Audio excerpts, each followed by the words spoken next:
Votre enfant va mal. Vous êtes parent et vous êtes inquiet. Vous avez remarqué que votre enfant a de nouvelles habitudes. Peut-être refait-il pipi au lit. Peut-être devient-il très agressif avec ses frères, ses sœurs, avec des sautes d'humeur que vous ne connaissiez pas chez lui. Peut-être que ses résultats scolaires ont baissé un peu, peut-être beaucoup même. Tous ces symptômes, mis bout à bout, finalement, vous font penser que votre enfant ne se sent pas si bien que ça. Vous avez raison. Il n'y a pas d'âge du tout pour se sentir mal. Un jeune enfant peut sentir qu'il est triste de plus en plus souvent. On se rend compte que ce phénomène change et que maintenant des enfants très jeunes sont de plus en plus souvent tristes. Alors quoi faire? Eh bien, il y a différentes façons d'aider votre enfant. Et bien évidemment, la primordiale, ce qui est important de faire, c'est de parler à son médecin, au médecin de famille, assez rapidement. Parce que même si vous l'enveloppez de tout votre amour, de toute votre attention, ça ne suffit toujours pas. Alors, allez voir un professionnel de la santé.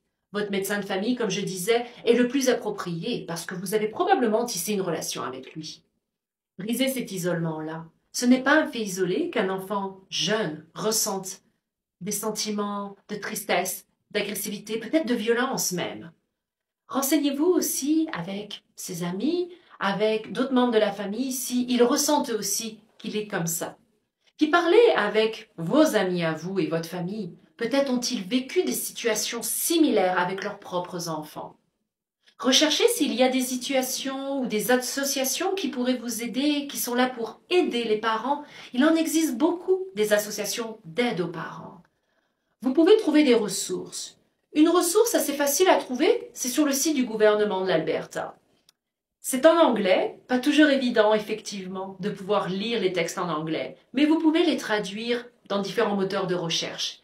Il y a une très bonne ressource sur le site du gouvernement et vous aurez l'adresse ici où vous pourrez cliquer dessus et puis aller vous renseigner.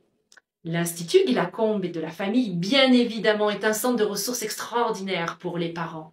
Ils sont toujours prêts à vous accueillir et à vous écouter. D'ailleurs, savez-vous qu'il y avait une professionnelle en travail social à l'Institut? Alors, je sais que c'est pas toujours facile de demander de l'aide, mais pourtant, c'est la solution.